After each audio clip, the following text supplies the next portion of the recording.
Hello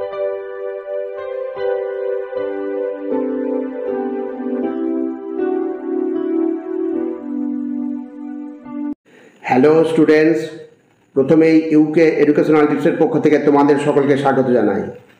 class 8-এর দ্বিতীয় পর্যায়ক্রমিক মূল্যায়ন 2025-এর দ্বিতীয় পর্যায়ক্রমিক মূল্যায়নের সাজেশন হিসাবে পরিবেশ ও বিজ্ঞানের ফিজিক্যাল সায়েন্স, এই ভৌত বিজ্ঞান থেকে বেশ কয়েকটি ভেরি ইম্পর্টেন্ট কোশ্চেন আনসার আজকের ভিডিওতে আলোচনা করা হয়েছে।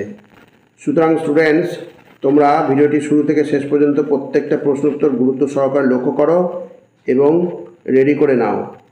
এগুলি তোমাদের আগামী ইউনিট টেস্ট পরীক্ষায় বিশেষভাবে হেল্প করবে। প্রথমে আমরা দেখি সঠিক উত্তরটি নির্বাচন করো। এখানে প্রত্যেকটা প্রশ্ন ভেরি ইম্পর্টেন্ট, অর্থাৎ প্রত্যেকটা প্রশ্ন খুব ভালো করে রেডি করে নেবে। প্রথম প্রশ্ন হচ্ছে বরফের স্বাভাবিক গলনাঙ্ক।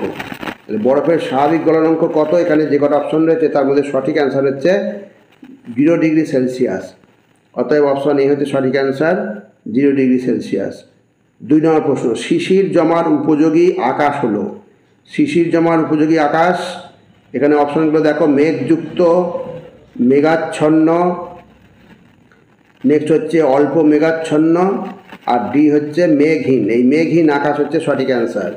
শিশির জমার জন্য মেঘহীন আকাশ প্রয়োজন। নেক্সট হচ্ছে সীসা ও টিন মিশিয়ে ফিউজ তার তৈরি করা হয়, কারণ তাতে পরিবাহী তারের রোধ কমে। পরিবাহী তারের গলনাঙ্ক সীসা ও এরা টিন হবে, টয় সিদ্ধান্ত না, টিন উভয়ের গলনাঙ্কের চেয়ে কমে। এই অপশন বি হচ্ছে সঠিক অ্যান্সার। নেক্সট 4 নম্বর, চাপ বাড়ালে জলের স্ফুটনাঙ্ক। তাহলে চাপ বাড়ালে জলের স্ফুটনাঙ্ক কী হয়? চাপ বাড়ালে জলের স্ফুটনাঙ্ক বাড়ে। অতএব অপশন এ হচ্ছে সঠিক অ্যান্সার। এবার পরবর্তী 5 নম্বর প্রশ্ন, অ্যামোনিয়ার জলীয় দ্রবণ। অ্যামোনিয়ার জলীয় দ্রবণ কীরকম? আম্লিক, ক্ষারীয়। তাহলে অপশন বি হচ্ছে সঠিক অ্যান্সার, অ্যামোনিয়ার জলীয় দ্রবণ হচ্ছে ক্ষারীয়। পরবর্তী প্রশ্ন হচ্ছে 6 নম্বর, নিচের কোনটি জৈব অনুঘটক? তাহলে জৈব অনুঘটক কোনগুলো? অপশনগুলো ভালো করে খেয়াল রাখো। ম্যাঙ্গানিজ ডাইঅক্সাইড, আয়রন চূর্ণ, ভ্যানাডিয়াম পেন্টক্সাইড, হচ্ছে ইউরিয়েজ। এই জৈব অনুঘটক হচ্ছে ইউরিয়েজ। অতএব অপশন ডি হচ্ছে সঠিক অ্যান্সার, জৈব অনুঘটক হচ্ছে ইউরিয়েজ। এবার 7 নম্বর, নিচের কোনটি অনুঘটকের বৈশিষ্ট্য নয়?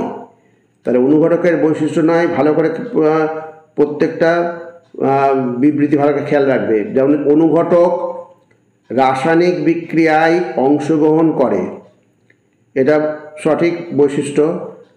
2 নম্বর হচ্ছে অনুঘটক কোনো রাসায়নিক বিক্রিয়াকে শেষ করতে পারে না, এটাও ঠিক আছে। 3 নম্বর হচ্ছে অনুঘটককে বিক্রিয়া শেষে অপরিবর্তিত অবস্থায় পাওয়া যায়, এটাও অনুঘটকের বৈশিষ্ট্য।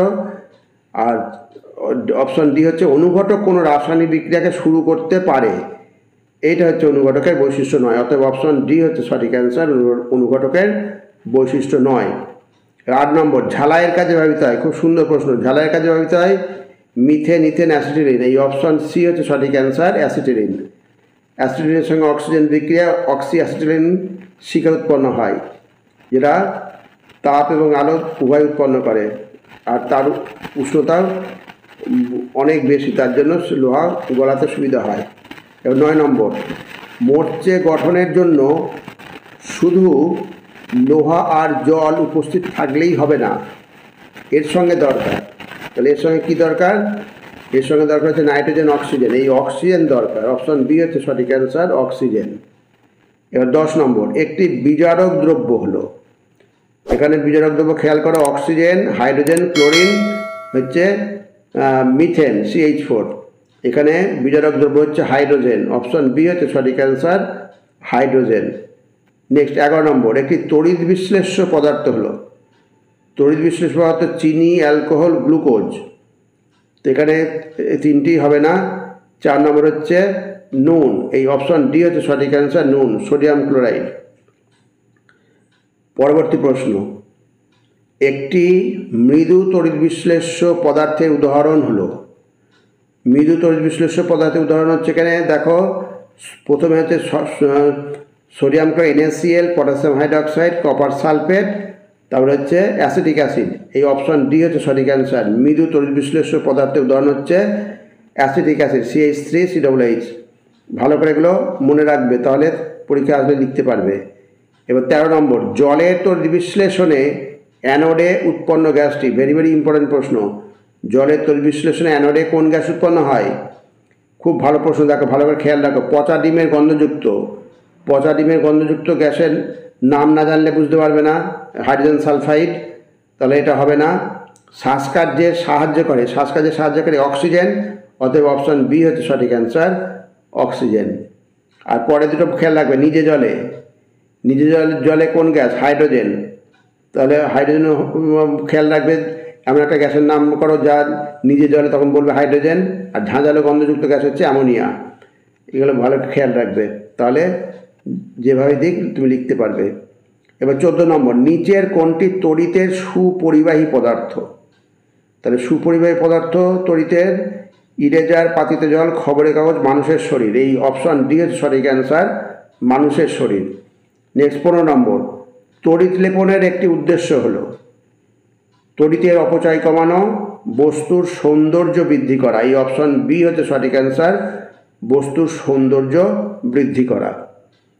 এইবার যে গ্যালভানাইজেশন হলো লোহার উপর কার প্রলেপ, তার মানে কোন ধাতুর প্রলেপ?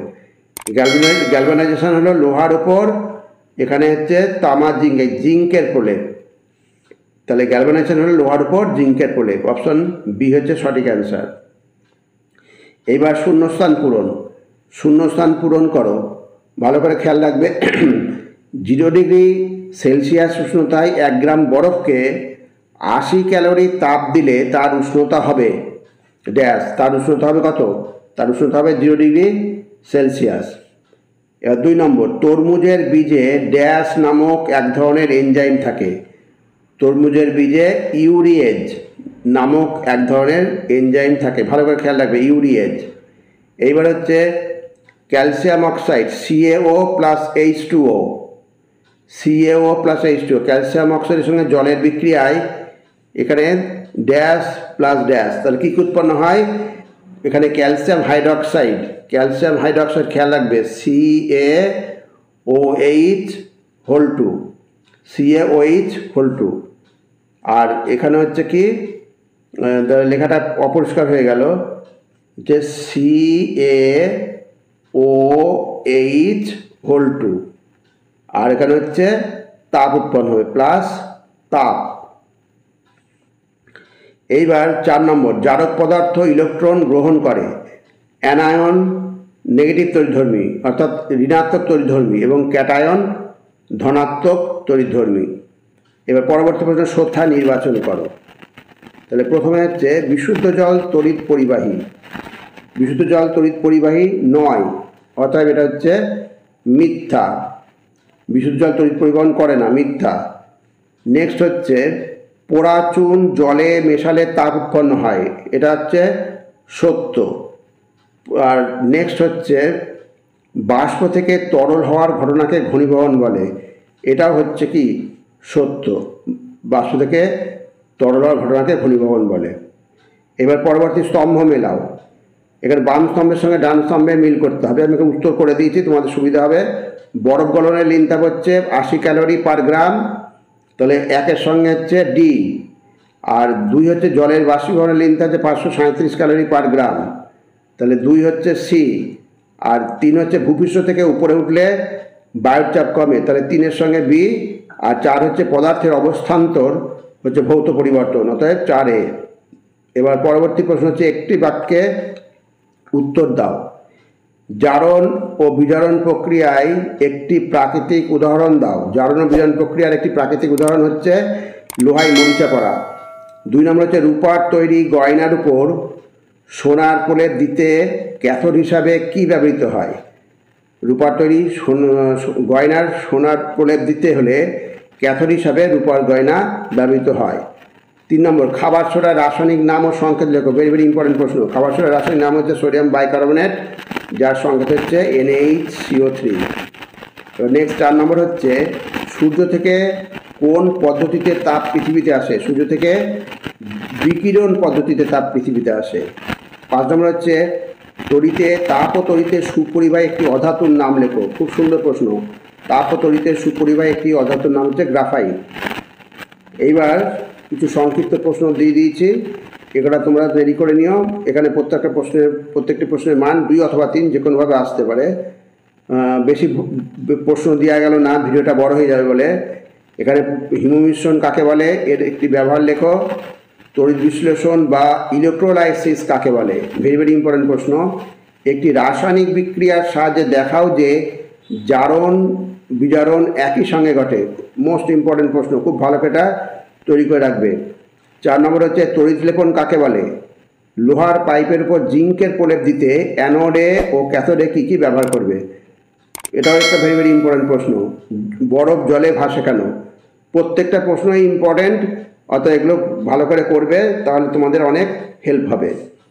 যাই হোক স্টুডেন্টস, ভিডিওটা যদি ভালো লাগে অবশ্যই সাবস্ক্রাইব করো, এর সাথে একটা লাইক দিও এবং তোমার ফ্রেন্ডসদের মধ্যে ভিডিওটি শেয়ার করো। তাহলে স্টুডেন্টস আজকে এখানেই শেষ করি। তোমরা সকলে ভালো থেকো, সুস্থ থেকো। Thank you very much.